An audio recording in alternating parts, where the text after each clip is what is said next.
Our next guest this afternoon will already be known to those of you that have gone the distance on the last two late nights.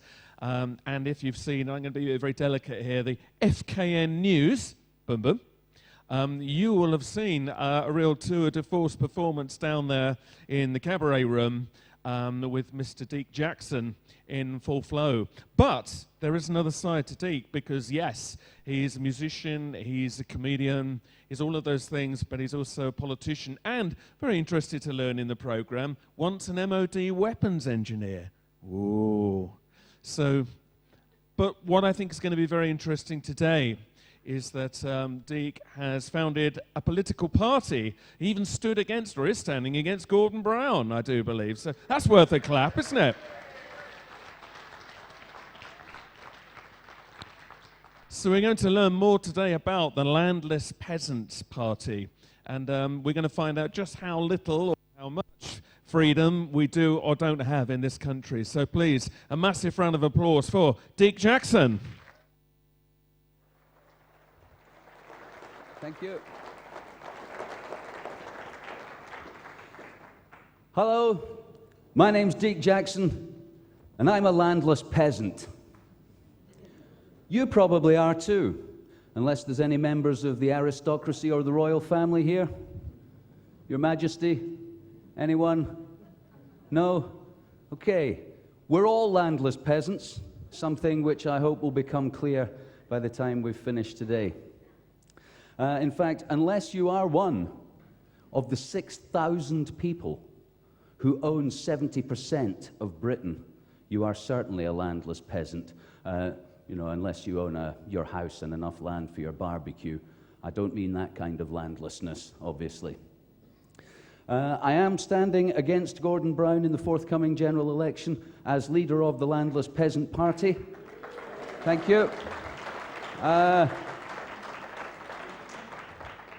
I'm not expecting many of you live in Kirkcaldy and could vote for me.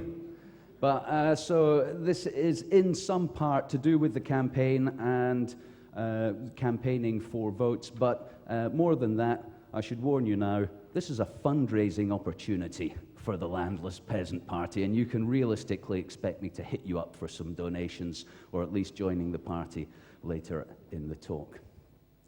I'd like to thank Ian Crane for inviting me along again. Ian, if you're out there, thanks.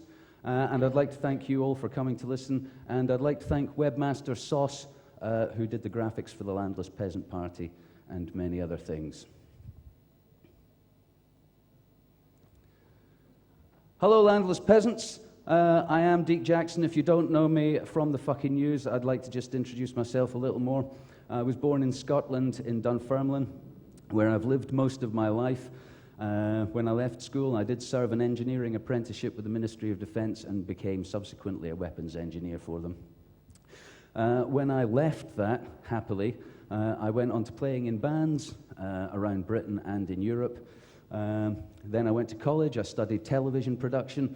Left college, I worked as an IT consultant, and in the dot-com bust, I stopped being an IT consultant, went home and became self-unemployed.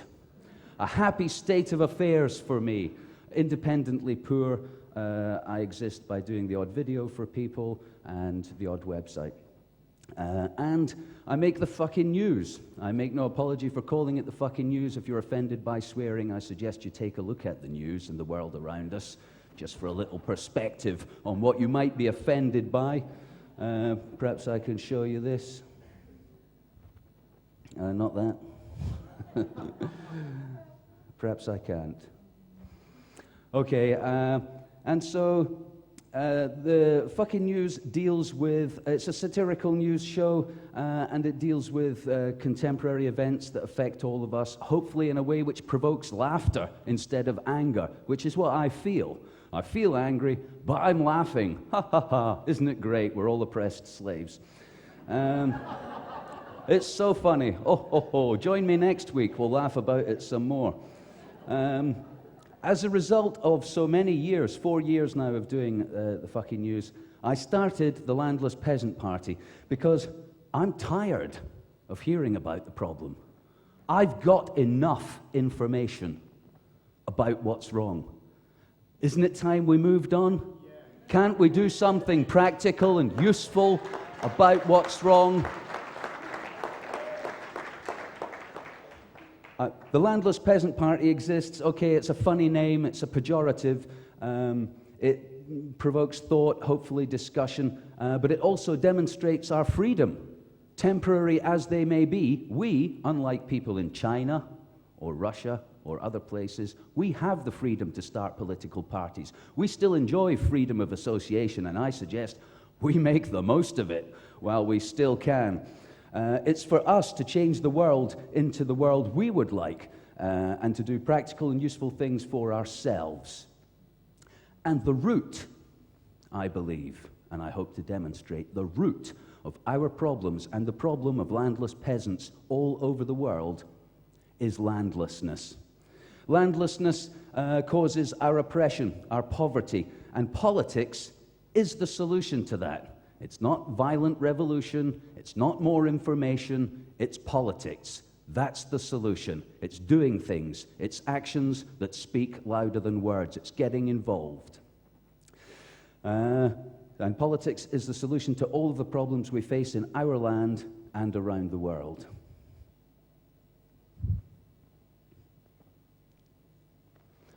I'd like to pay tribute to Kevin Cahill, who wrote this book, Who Owns the World? It's a very interesting book. It's not a great read. It's mostly tables of facts and figures. But in his opening statement, he makes some good points, and I'd like to pay tribute to him because I'm using his data by reading you a little from his book. Poverty and wealth are not, as is often thought, opposites. Instead, the two words predicate a problem, poverty, and indicate its solution, wealth. Land is the single most common characteristic of wealth worldwide. What the poor lack, land, the rich have by the bucket load. In fact, land defines the wealthy to a far greater extent than cash. Of the Earth's 6.6 billion inhabitants, few, perhaps only 15%, own anything at all, and most that don't own anything are pitifully poor. And the distinguishing feature of universal poverty is landlessness. Yet, there is no great movement to get land to the impoverished. Aid, yes. Land, no. Although I often complain that those helicopter crews who fly into areas of destitution and catastrophe don't have any Mars bars in their pocket. We've come here from our news-gathering organization to look at the poor, starving, dying people of this catastrophe, and we didn't even bring a bottle of water ourselves. Nonetheless, the UN says, in the Charter of Human Rights, that shelter is a human right. Humans not only live on the earth, they live from it. Like all other animals on the planet, we belong to the planet. The planet doesn't belong to us. We have grown out of the planet. We live from it, on it, and of it.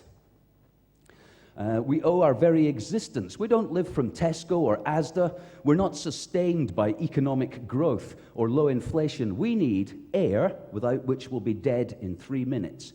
We need water, without which we'll be dead in 3 days. We need food, without which we'll be dead in 3 weeks. And we need shelter. Shelter doesn't mean a tent. Families don't live fly-by-night. Families need permanent residences, i.e., they need land. Top of the list of necessities for shelter is surely land. No land, no humans. No land, no wealth, no food, no shelter, no life. It's that simple. Land equals life, landlessness equals poverty, and if the landlords want, your death. The idea that one could own or control land is not new, and we in the UK are not alone in being landless peasants. In fact, there are landless peasants all over the world, 85% of them, in fact. And I'd like to give you some facts and figures about that. Who owns the world? Well, how much world is there? 33,500 million acres of land on Earth. 6.6 billion people. If you divide one into the other, you get 5.2 acres per person. Sounds adequate. In fact, some of that's uninhabitable or marginal land, so let's say we knock a couple of acres off and call it 3 acres per person on Earth. Of that land, 35 monarchs, including the Pope, rule through their ownership 1/3 of the entire planet. That's monarchs. That's people who rule through no election and no right other than the use of force to compel their subjects to behave. 1/3. It's the 21st century, people. Isn't it time we stopped doing that? The Queen, by a very long way, the Queen of England, Queen Elizabeth, is the single biggest landowner on Earth. She herself personally lays claim in her name, her office, and her actual person to 1/6 of Earth. One person, 1/6 of the planet. In the UK, as I said previously, 6,000 people own 70% of the land, and us, the landless peasants, our 24 million homes are built on 7% of the land of Britain. Like factory chickens, like livestock, maybe even pets, if you're nice about it. But we're not free, we're not equal, we're peasants.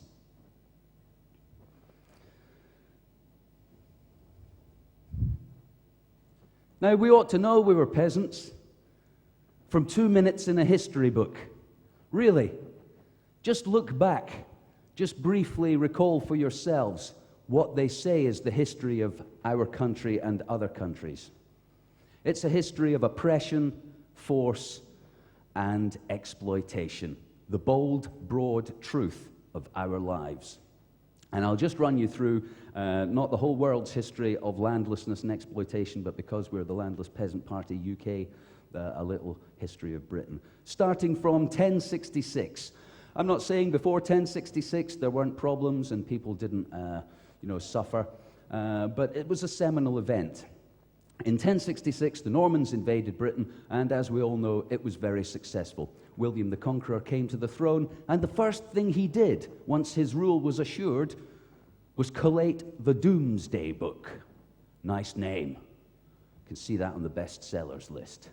The Doomsday Book. A list, not a list, a map, a swag list, if you like, a map of everything that he now claimed for himself. Everything. All the land, all the buildings, all the towns, and all the people at a stroke became property of a monarch. The Doomsday Book. Landless peasants were created at a stroke. In the subsequent 1,000 years, the land has been somewhat distributed, but not to you and I, to lords, to the church, and to landed gentry, minor members of the aristocracy. The Magna Carta appeared at some point and is heralded by a lot of people as the birth of democracy. The Magna Carta, striking a blow for freedom and leading to the birth and the mother of all democracies on earth, our political system in Britain. It wasn't. The Magna Carta was the lords of Britain coming together and saying, we have to stop the king taking our land from us. Because the king was still saying, oh, you don't own Wales anymore, I've given it to somebody else. And this annoyed the barons a lot. And they fought for the right, and they demanded from the king, by coming together in an allegiance of force, that the king stop taking their land from them, and that he only took it from peasants, or that their affairs be judged by their peers, i.e. other lords. The Magna Carta was a charter for the freedom or the further freedom of the aristocracy, not us. And so it went on from there. Common lands gradually disappeared, although we're still called commoners. And in Scotland, through the Highland clearances, and in England, through the Enclosures Act. I'm sorry we don't have time to go into the history of these things. But basically what happened was landowners got rid of people from their land as it became more economic and possible to farm greater areas with smaller people. They forced us into the slums of the Industrial Revolution. They forced us into the mills. They made us work 16 hours a day for next to nothing and live in squalid and horrible conditions. That's our history. That's what's been done to us. We didn't agree to it. Sometimes we fought against it, but that's what happened. The Industrial Revolution came and has in some respects passed into the age of energy. But the hangover from those times is with us, as is the hangover of 1066 to this very day. The last workhouse in Britain closed in 1948. That's living memory of when the owners of this land said, yeah, you're going to jail while you'll work for us. Workhouse is a misnomer. It means jail with labor. Might as well have called it concentration camps, because that's how they operated. People worked till they died, and nobody cared when they did, because they were just peasants. 1948.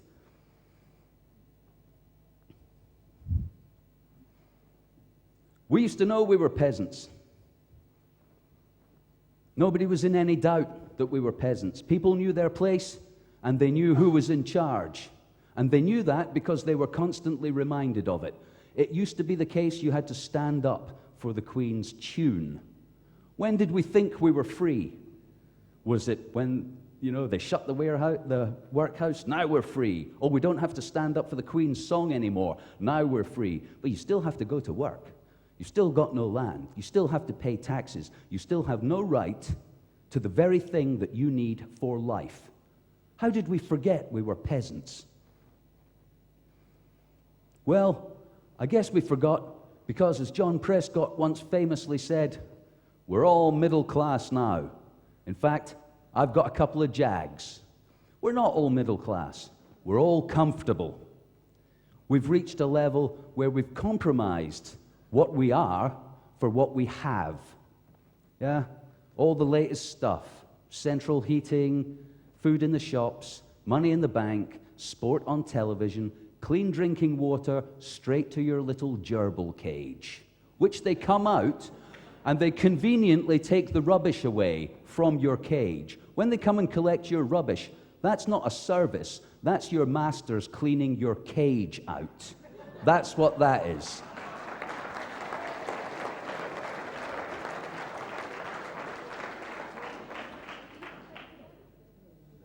Now, we've forgotten we're peasants, but I'm here to remind you, and as I represent a political party, I'd like to run an eye over the opposition, as it were. The Tory party. The Tories are cool. I like the Tory party. I'll tell you why. They exist for the benefit of their members, and they've done a very good job for them. That's what political parties do and what they're for. They exist for the benefit of their members. Hats off to the Conservative Party. Their members are being very well taken care of. And I admire and respect that, because I'm a libertarian and I think everybody should get to do what they want. And I'm not complaining that the monarchy and the Tories and the establishment and the powers that be have done these things to us. I'm just pointing it out. I'm not complaining. That's their right and their will to do that, and it's our choice whether we choose to shape the world that we want and not whinge about what other people are doing. So, Tories are cool. Liberals are gutless. These people can't decide if it's a dog-eat-dog world and every man for themselves, or, oh, we'd really like to care about you, but we've got to make a buck as well. They just can't decide. They're gutless. I don't know who they represent. I don't know how many people out there think what we're doing to people is all right, and, we can do it with a slightly nice, a better smell or a nicer flavor or a nicer color on the box of tyranny. The Labour Party, formed around 100 years ago to represent the peasants. The proletariat, perhaps, as they were called in that time.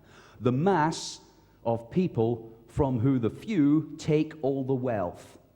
The Labour Party, formed to represent those people and fight for their freedom. And the party's called Work. Wait a minute. You're our freedom. You're our opportunity for change. You're fighting for us to have a longer tea break, paid holidays. Oh, we no longer send your children down the mine to die and spend their lives slaving on our behalf. We send you down, but not your children. Labor is working. It sure is. Longer tea breaks, paid holidays, no more children down the mine. Isn't work what they put over the concentration camps? Work will set you free, but not from work. Work won't set you free from work. Work won't create a world in which you are self-reliant, independent, and able to say, nah, no thanks, I don't want a job in your coal center or your supermarket. I've got some turnips here, quite happy. You can't make people take part who have their own means. They have choice. You can only make people take part when you've taken away their choice, and in large part, that means taking away the land.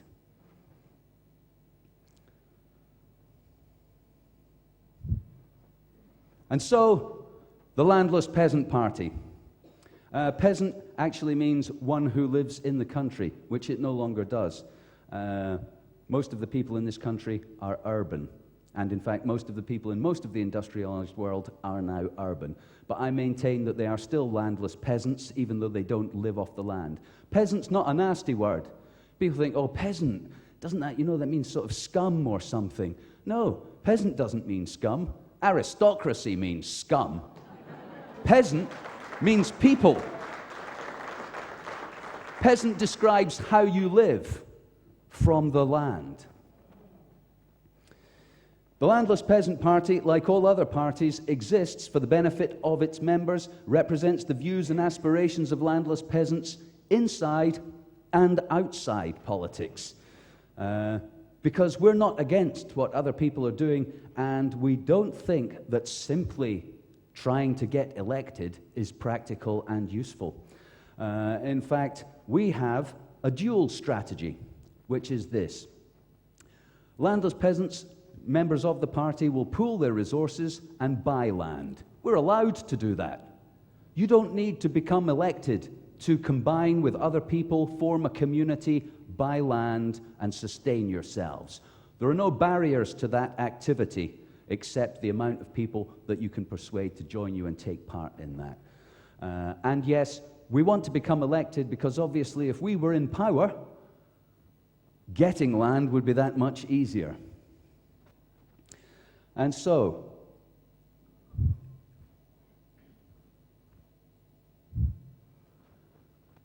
what does the Landless Peasant Party want for its members? We want Landocracy. This is a phrase I've coined to describe the idea of a nation being the land of the nation divided by the people of the nation. Who says this is my country, or your country, or the country of those people we've sent to die for it? Those people who are dying for their country don't own any of it. And the land of their country isn't owned on their behalf at all. What are they dying for? Some notion of patriotism and flag-waving jingoism? Great. I would die to protect my land and my family, but I'm not going to die to protect flags and the aristocracy. We want Landocracy, where everyone in a nation, and this applies across the world, this is a political movement akin, if you like, to socialism or liberalism. Landocracy is a political ideal that says everyone has the right to live off and from the land. And everyone should enjoy equal rights and responsibility. This isn't a free ride. This isn't about, great, I'll just have some land over here. I'm going to start a scrapyard or a chemical factory. No, we have responsibilities to the land. It's not our land. We're custodians. All of us, everyone in this room, every single one of us will be dead in 100 years. All of us will be gone. What are we going to leave behind for our children and our children's children? We're the custodians of Earth. Everyone on the planet is collectively responsible and has rights to the planet that we live on. And that's what we want. Landocracy for peasants all over the world.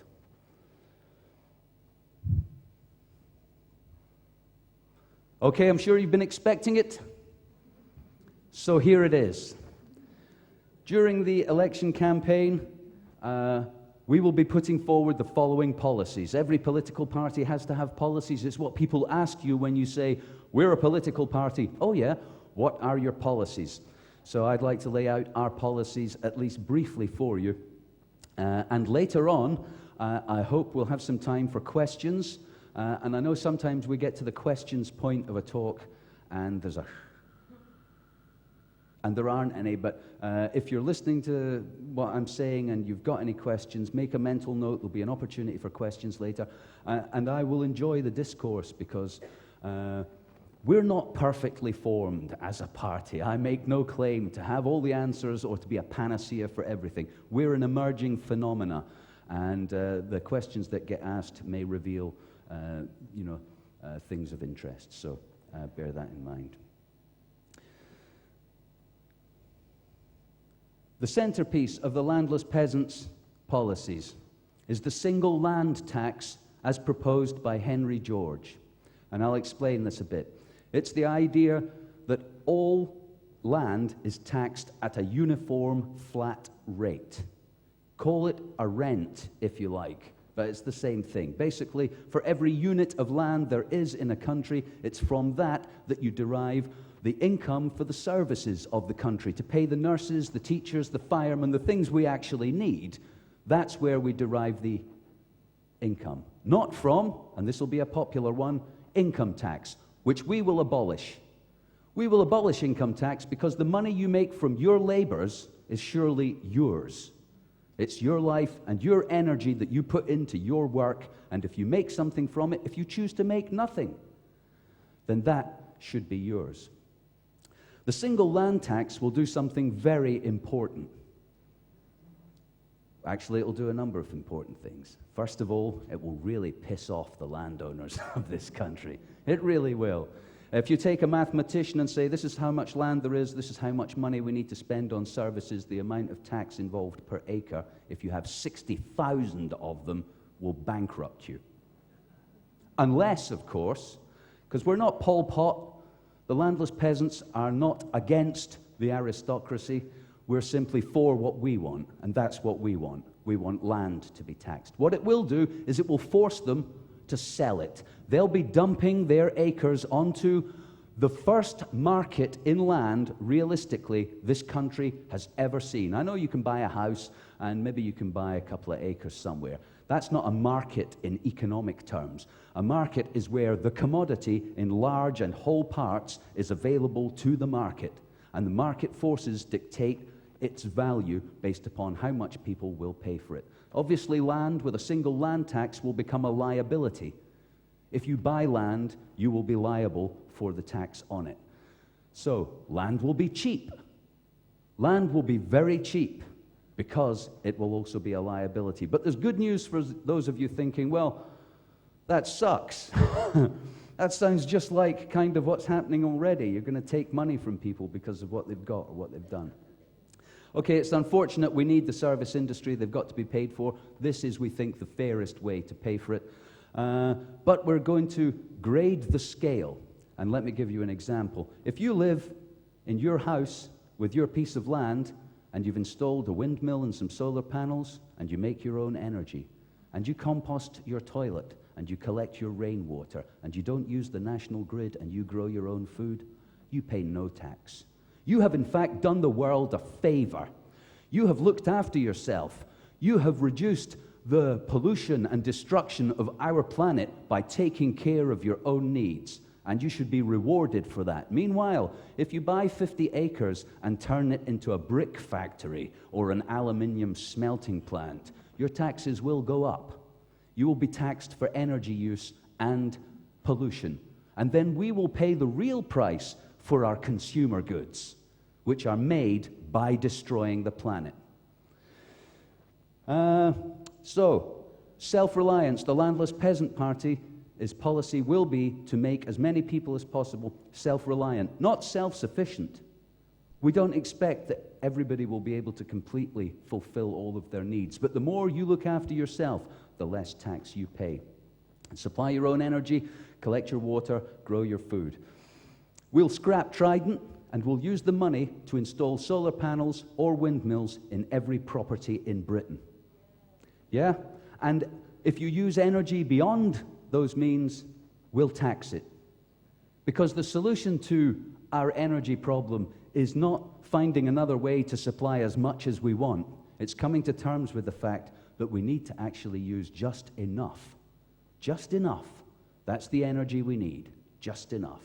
And you'll be rewarded under a Landless Peasant Party government if that's what you do.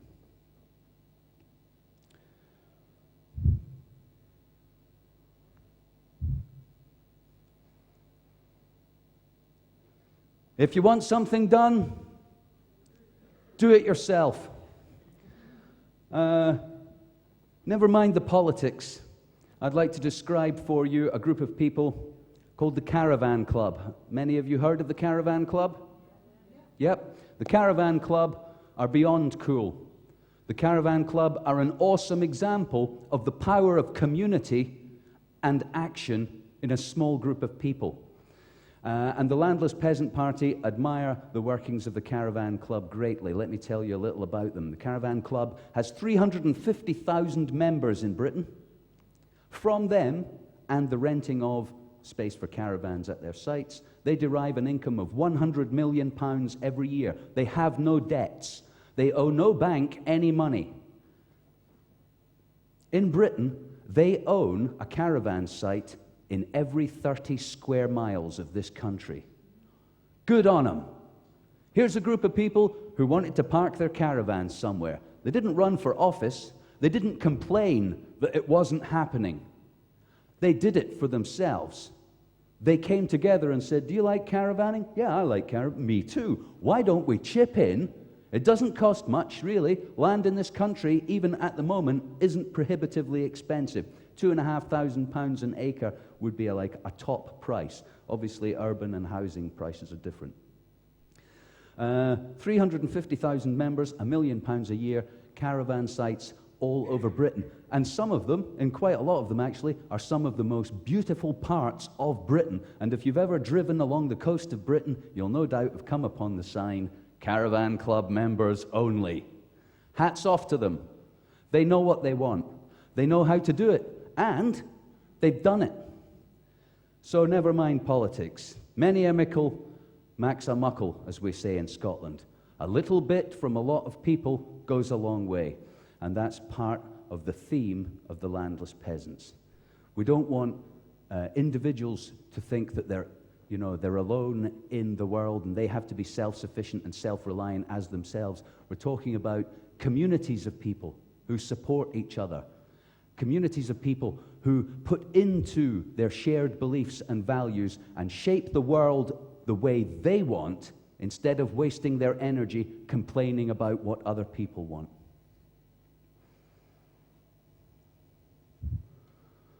Oh yeah, that sounds great, Deek. Woo, wouldn't it be brilliant, eh? We'll all chip in and buy some land, or we'll collectively our energy and campaign for political power, and who knows, in 50 or 100 years, blah, blah, blah, blah, blah, we'll be in power. You think.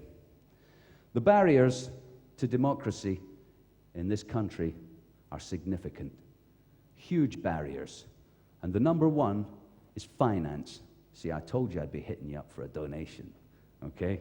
If you want to stand nationally in this country, if you want to be a national political force and stand in every single constituency in this country, it will cost you £350,000 to be a national political party. If you want to mail shot all of the 24 million homes in Britain, it will cost you millions. I didn't even bother doing the maths, but if you think 24 million times 22 pence for a second-class stamp, it's millions. The barriers to democracy in this country are significant. They're financial, and there are barriers because of awareness and apathy. A lot of people don't mind, don't care, I'm quite comfortable, I'm thinking of voting Green. Okay, fair enough. Without doubt, that apathy is the biggest problem. Potentially, the Landless Peasants could collect some members together through jumble sales and fundraising events. We could raise money to become a national political force. But if you can't get people to vote for you, you're not going to get political power. And that comes to awareness. If you can't reach out to the people, you can't make them read your website. If you can't afford to send them a mail shot, how are they going to know what you want, what you stand for, what you're going to do for them? The barriers are significant. And in large part, I'm here today to ask all of you, to persuade all of you to, in some way, support the Landless Peasant Party. Join the Landless Peasant Party. Donate to the Landless Peasant Party. We're trying to make a difference, but obviously we won't without finance, awareness, and the energy of like-minded people. And so now, if there are any questions, or if anybody has a comment, I'd be happy to hear them. I believe we have to pass a mic round, and I can't see too well out there, but if anybody has a question, if they'd like to put their hand up and somebody will come round with a mic. I have a microphone and I have a gentleman here. We just need some house lights up if anybody's on the ball. So here we are, our first question. What would your policy be on, if you get voted in, on what you'll do with the allegiance to the Queen? Allegiance to the Queen or God will be done away with. People will swear an oath to be honest, and that'll be it. I swear I will be honest. And how about if there's only a few of you, so you're not the Prime Minister? Sorry, what was that? And how about if there's only a few of you, so you're just a minister initially? Well, I don't have any problem, if you like, signing the paperwork. I've signed papers that are absolutely awful. The deeds on my house actually say that my local Lord Elgin owns my wife and can tell me what colour to paint my fence. That's in the small print. And I signed that. I signed the Official Secrets Act. I've signed a load of things. A credit card agreement for 21% APR. I don't have a problem signing up to say, I have an oath of loyalty to the Queen, because I will then say, I don't. I don't have any allegiance to the Queen, and she and all of her family should have nothing but the same rights and responsibilities and opportunities that we have. Thank you. Thank you. Well, that was interesting, Deek, thanks.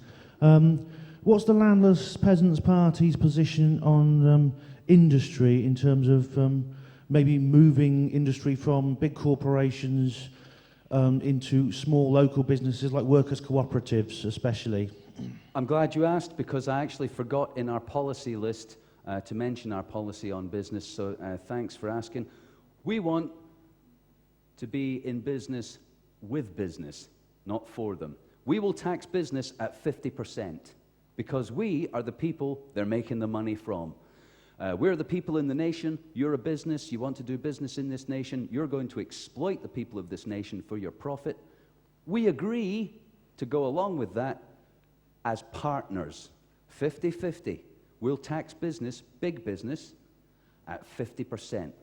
And if that doesn't meet the needs of providing the service industries to the people of Britain, only then would we look at topping it up with any further taxation. Obviously, the maths is unknown to me, but I would hope that 50% of the profit from business would go a long way to curing the problems in the NHS. Smaller business and the promotion of cooperatives, we think will follow on from the market in land. We think that people will use land if they have access to it in creative and entrepreneurial ways. Thank you. Thank you. Just a couple of comments, really. If you start getting successful, I hope you've got a good life insurance policy. The other thing being, with regards to what you said about apathy in relation to the political situation in this country, I've got absolutely no intention of voting in the next election, simply because there isn't any point. They're all owned by the same people. Yeah, and I believe there's none of the above on the ballot. So you can't register your disapproval. No. Yeah, and if you don't vote, you're simply not included in any discussion of what the people want. And what was the turnout at the last general election from the entire population of Britain? Was it 60, did somebody say? 60% or thereabouts. And of that 60%, 42% of them elected the government. So that's, if 60% is, it's something like, 16, 18% of the population actually selected the government. We've got an even better situation in Wales. We got the Welsh Assembly passed. 49% of the electorate actually went out and voted. And of that 49%, 51% actually voted for the Assembly, and a huge part of that was a block union vote. And we got the Welsh Assembly on the back of that. Yep. Politics in Britain. There's a problem with the voting system as well. Thanks for your questions and comments. We'll introduce a form of proportional representation which goes like this. There'll be no constituencies. If the Green Party get 250,000 votes in the country, and an MP is, if you like, an MP's, 20, 30,000 votes, we will say to your other parties, because we want there to be a political life, we're not going for a totalitarian regime, every political party that gets 30, 35,000 votes gets an MP. They can then, because they do this already, they can then assign them a constituency, instead of the fraud that we have at the moment, where they parachute the MPs they want into safe seats that have got nothing to do with the local place that they're actually MPs. We'll have proportional representation by number. So if Chelsea get 40,000 votes, they get an MP. That's the football club. That was a joke. So. Hi, Deek. Thank you very much. It's very interesting. Trying to think of it on a realistic level, you're talking about going into an area where we know that all the politicians are corrupt and we know about the Queen and everything. Can't we do what the Caravan Club has done, and instead of trying to change the system from within the system, start our own system? Yes. Buy our own land. Yes. Recycle, filter our wastewater, have compost toilets, do our own thing, because even if we don't vote, we're still part of their system. Absolutely agree with you. And as I said earlier, we are equally interested in arranging our own affairs without achieving political power, like the Caravan Club, by collecting our resources and our energy and demonstrating to the rest of the country, actually, those people look like they've got quite a good idea. And so by demonstrating our commitment to our ideals, separate from the idea, oh, please vote us in, we want to do stuff to you. No, we don't want voted in to do stuff to you because we've got, great ideas on how to run a country. This is how we want to live. We're already doing it as much as we can for ourselves because that's what we believe. We believe we should do it ourselves and shape the world we want to live in instead of complaining about what other people are doing. But obviously achieving political power would be very useful. So two things equally important. You seem to have a very deep grasp of the problem and deep understanding of basically the population, the human race. However, you seem to have lost the plot somewhere along the line because surely you're just perpetuating something which we already know about. And so basically, instead of standing and offering a policy, what you should be doing is standing forward and asking us, what do we want? What can you do for us? So in other words, instead of standing up in line with the Labour Conservatives and offering a different angle and saying, look, I will do this in order for you, so that I can clear up our cages, we should be telling you, look, we want our cages cleaned up this way, that way, what can you do for us? I appreciate what you're saying, but if you can appreciate where I've come from is in part poking fun at to raise awareness of politics. And the Landless Peasant Party, it's not a grown-up name, is it? At the moment, and the basic problem is why humanity is where it's at, it's because for the last hundreds and thousands of years, we've always constantly been playing follow the leader. And that's the basis of our problem. Rather than the leader standing up and saying, look, I can do something for you, you tell me what you want. At the end of the day, we're all the same, we have all the same needs, and the demands and the needs are the same universally. we're not made differently, so our demands are, apart from trivialities like what different cosmetics you want to wear, our basic demands are exactly the same. I agree. All humans need the same thing. We need shelter, we need water, we need food. Why do we need different political parties? Can't we just agree that that's what we need and hire a government? Why do we even need to elect them? Can't we just employ some people to... Could you keep us supplied with clean drinking water, please? We've figured out we need that. You can be in charge of making sure everybody has shelter. Let me know if you have any problems. That's your job. I agree. I am only demonstrating in this fashion so that I can raise awareness. You know, I've maybe come in the other direction, as you say. I'm saying, this is what I stand for, follow me. But that's only because it's part of the theatre. I just don't have the time or, you know, the resources to go around all the peasants who would feel part of this party and ask them what they want.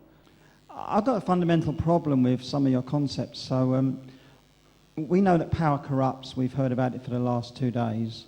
We know that the only way we get to understand about that is through technological advances.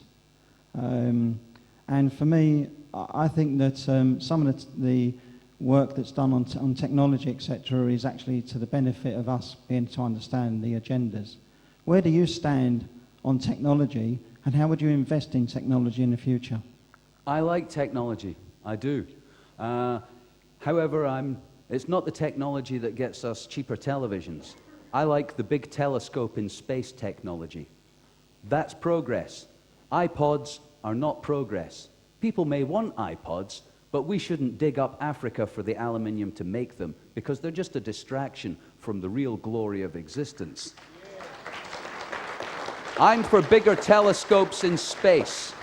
In fact, I'm for smaller telescopes for everyone, so we can all enjoy what I consider to be progress in science and technology, which is a deeper understanding and the pushing back of the curtain of mystery, not, you know, a cheaper free top television box or a faster DVD burner. Those things are just a distraction. I think it's a lie to say that we've benefited from that kind of technology, whereas in fact all we've done is make a profit for the people who've got all the money anyway.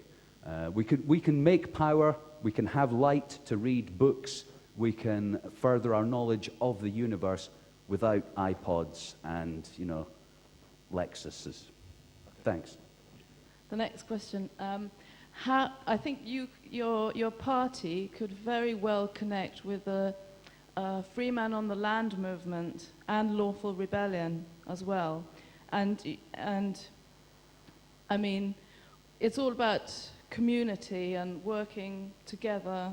And even though you're running as a political party and sort of supposedly playing the game, it's just a way of getting out there and trying to get some kind of attention and everything.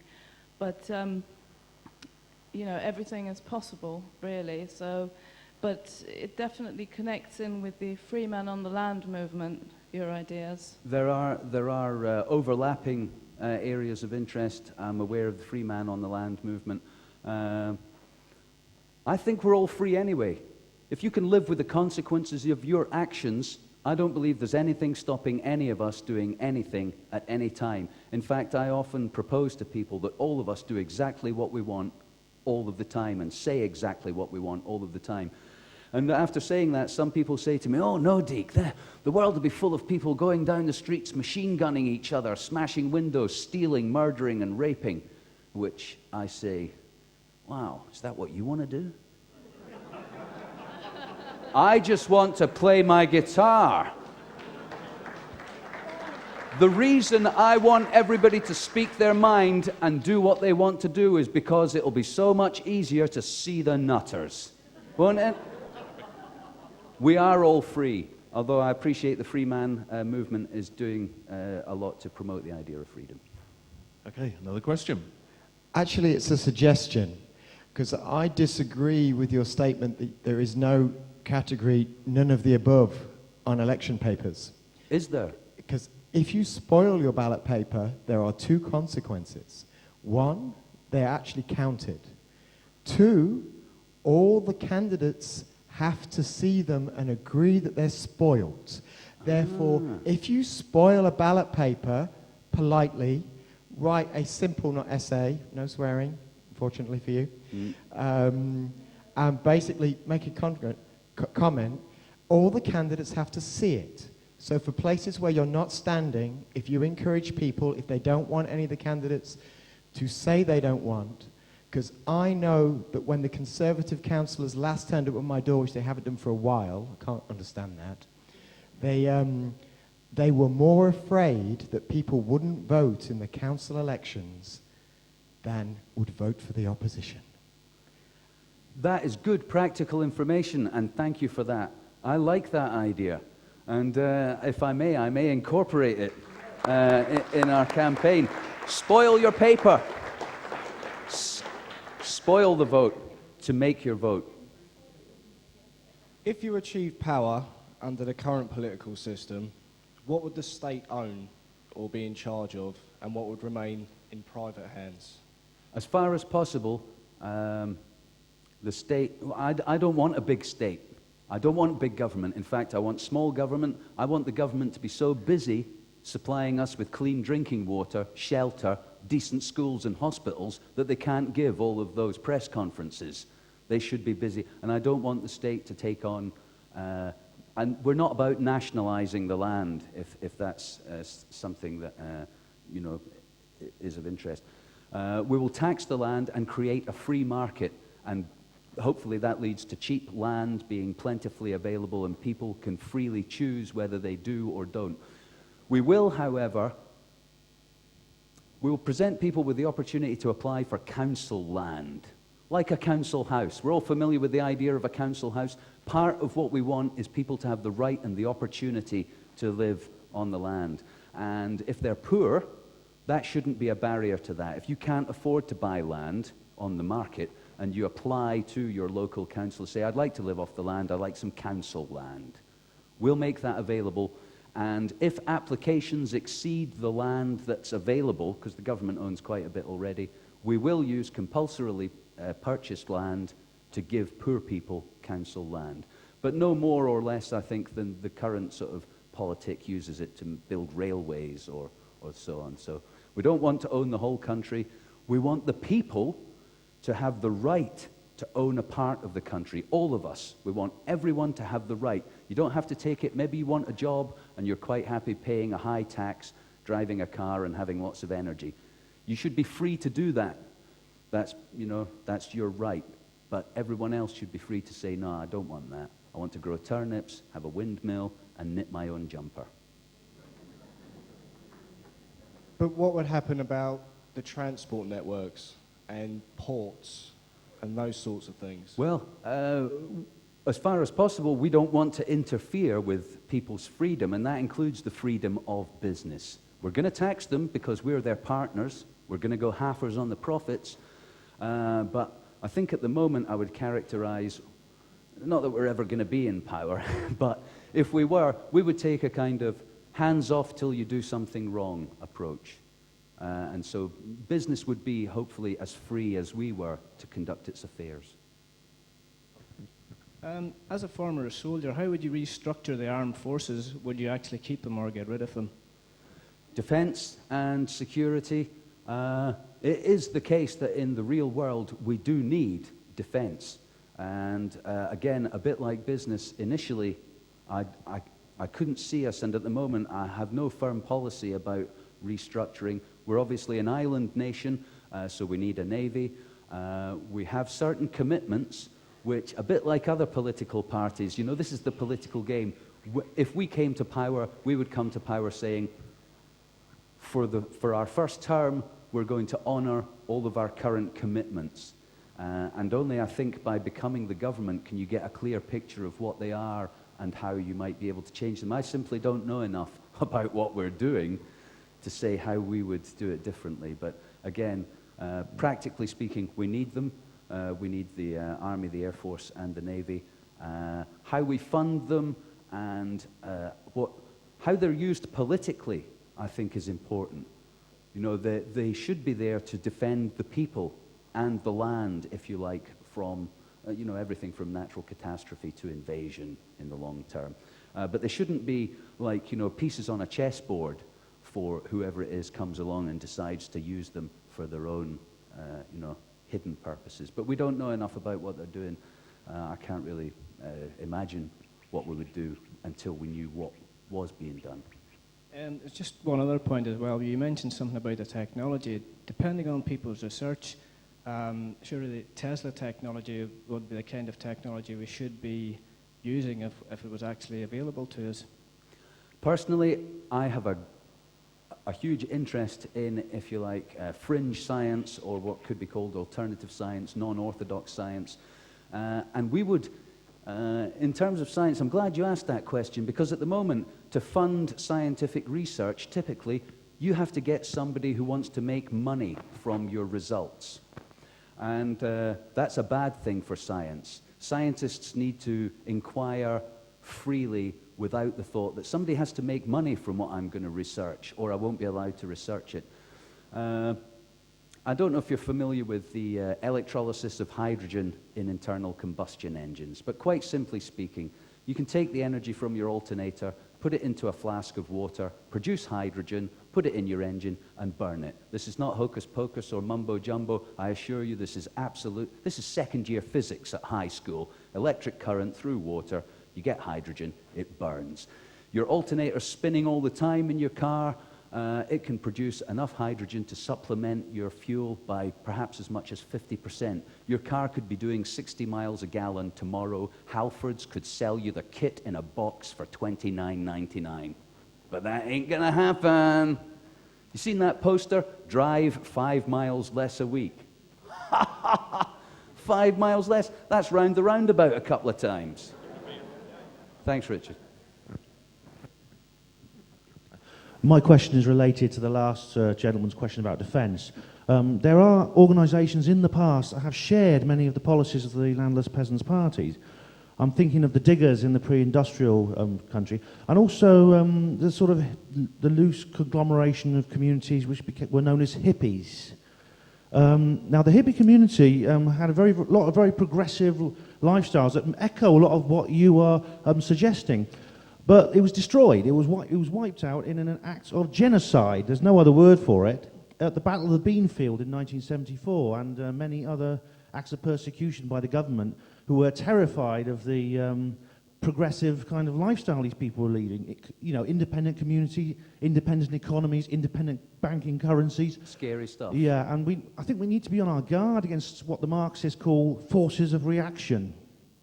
I agree with you, and I'm personally not afraid for my, you know, I know there's a lot of concern about dark forces in the world here at AV4 and elsewhere. I'm not personally worried about my safety, but I know for a fact, and as you've pointed out, that institutions which start to appear, which are in opposition to the establishment, they're targeted. They're targeted, they're infiltrated, they're distracted, they're derailed. And if the Landless Peasant Party moves on from being a kind of, you know, a pejorative poster for change, if we actually gather enough members to get any kind of political power, I realistically expect to have to deal with those kinds of problems, and I hope by then that we have members who can take care of it. It is a real problem for anyone trying to do anything. And I just wanted to let you know about the windmills that David Bellamy yesterday made a very good case against windmills. I understand they're not efficient. Okay. Yeah, exactly. Very, very inefficient and actually quite bad for the environment, looks like. So Yeah, just I understand that. issue. It's, I know people who live off-grid, and they have windmills, they have solar power, they have generators and big tanks of petrol. And unfortunately, at the moment, those are the kind of imperfect solutions which are available. Best of all is solar power in terms of efficiency and damage to the environment. Anything that uses batteries is obviously not good. But it's a compromise, it's an interim step. But yeah. In the real world, Deek, how would you be able to extricate yourself or your party from the influences of secret societies and the control of money? Would you take control of the supply of money? Would you print your own money? How would you be freer to do what you say you'd want to do for the masses? Okay, I'm glad you asked me that, but my answer is a little vague because I've been thinking about this for some time. Money is quite useful. It really is. People would invent it if there wasn't money. So I'm not against money being used instead of your labor or your goods as a form of barter. A currency of some kind is obviously useful. When the Roman Empire collapsed, the families who were out there and the sticks of the empire, they still had their hoard of silver coins, and it was still worth something. If our empire collapses, you'll have nothing. Our money is wood pulp. It's not even connected to a commodity anymore in the real world. We're not only landless peasants, we're penniless. Penniless landless peasants, just to add. I'm interested, and I'm not suggesting this is a policy yet, but I'm interested in the idea of making the money relate to the land. So a British pound would in some way reflect an asset value that related to Britain's, amount of land. It's just a thought, but I haven't developed it yet. Doesn't that though lead to scarcity, and in so doing it will lead to inequality anyway as a result of scarcity, because land is scarce. It's not infinite. It's not an infinite thing. It's not infinite, but its scarcity, I think, is overplayed. There's an acre per person in Britain. 1 acre per person. If a normal household was 4 people, that would be 4 acres per household. I have friends who live in a small holding in Perthshire in Scotland. They and their 3 children are self-sufficient in fruit and vegetables on a little more than 1/4 of an acre. Land is not in Britain, in terms of, the number of people and the amount of land, in short supply, and actually very little land can support quite a lot of people if properly used. They work very hard, and they're very good at growing their food, and they've been doing it a long time. But I think a family an acre, that would do it. If you want to live like that. I don't know, if our population boomed, it would become scarce. Yeah. Without economic autonomy, your proposals won't actually work very well without economic autonomy. Autonomy from whom? From number one, if you're going to keep the British pound sterling, you're going to need the backup. You're going to be dependent on the Bank of England. The Bank of England is linked internationally to all the other big shots in the economic field or sphere. So, really, I think what I would do in your boots, I would advocate barter. Well, thanks for the suggestion. I personally, I haven't found barter, it's not a bad thing in, if you like, less complicated world. But when I go to the hotel room and they want $5.99 for broadband access, I don't see how I'm going to barter anything. Maybe I could send them an email saying, I'll give you 2 hours of my life in exchange for this. Yeah.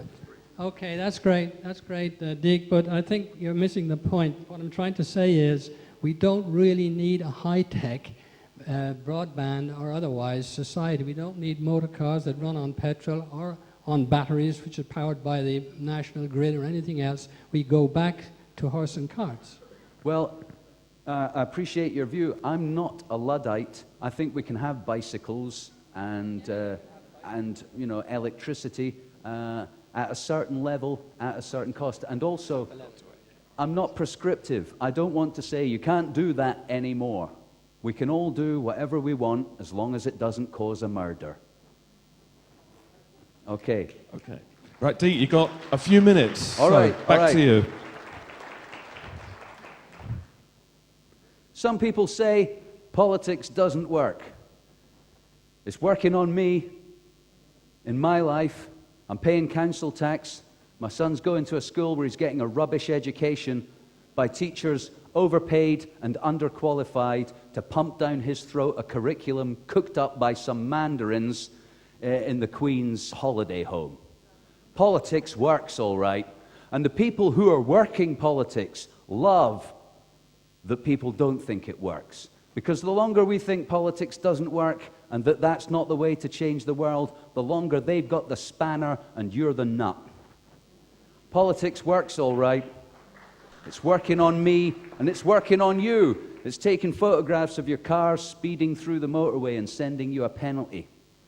It's paying traffic wardens to give you litter-dropping fines. Politics works.